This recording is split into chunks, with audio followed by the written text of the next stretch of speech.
এই মসজিদটির নাম হজরত টিপু সুলতান মসজিদ। ভারতের কলকাতা শহরের ঠিক কেন্দ্র ধর্মতলায় এটি অবস্থিত। এই মসজিদ সম্পর্কে আমরা কম বেশি অনেকেই জানি। আমরা হজরত টিপু সুলতান সম্পর্কে অনেকেই জানি, যিনি ব্রিটিশ বিরোধী আন্দোলন এবং ব্রিটিশের বর্ষতার সেই দিন পর্যন্ত স্বীকার করেন নাই। বাধ্য হয়ে ব্রিটিশরা চক্রান্ত করে তাকে হত্যা করে তার কাছ থেকে রাজ্য কেড়ে নিয়েছিলেন। সেই হজরত টিপু সুলতান, যাকে আমরা অনেকেই মনে করেন আল্লাহর একজন খাস বন্ধু এবং অলি ছিলেন, তার নাম অনুসারে এই মসজিদটি এই ভারতের কলকাতার এই ধর্মতলায় অবস্থিত। এই মসজিদটির অনেকগুলো বৈশিষ্ট্য আছে।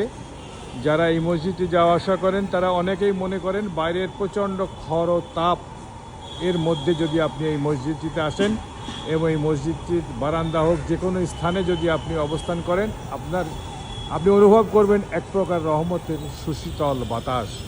এই যে কবুতরগুলো দেখছেন আপনারা, দু একটা কবুতর, এই কবুতরগুলো দুই একটি নয়, এগুলো অগণিত কবুতর। ঠিক জোহরে আজানের হওয়ার সাথে সাথে কোথার থেকে এই মসজিদের বিভিন্ন কোণ থেকে, আঙিনা থেকে বা অন্য কোথার থেকে অগণিত কবুতর এই মাঠটাতে, এই যে চড়ে বেড়াচ্ছে, এই মাঠটাতে এসে ভরে যায়। অনেকেই বলে থাকেন এরা আল্লাহর ফেরেশতা, প্রতি ওয়াক্ত নামাজের সময় ওরা এসে নামাজে অংশগ্রহণ করে থাকেন। সুপ্রিয় শুভানুধ্যায়ী, আসসালামু আলাইকুম ওয়া রাহমাতুল্লাহি ওয়া বারাকাতুহু।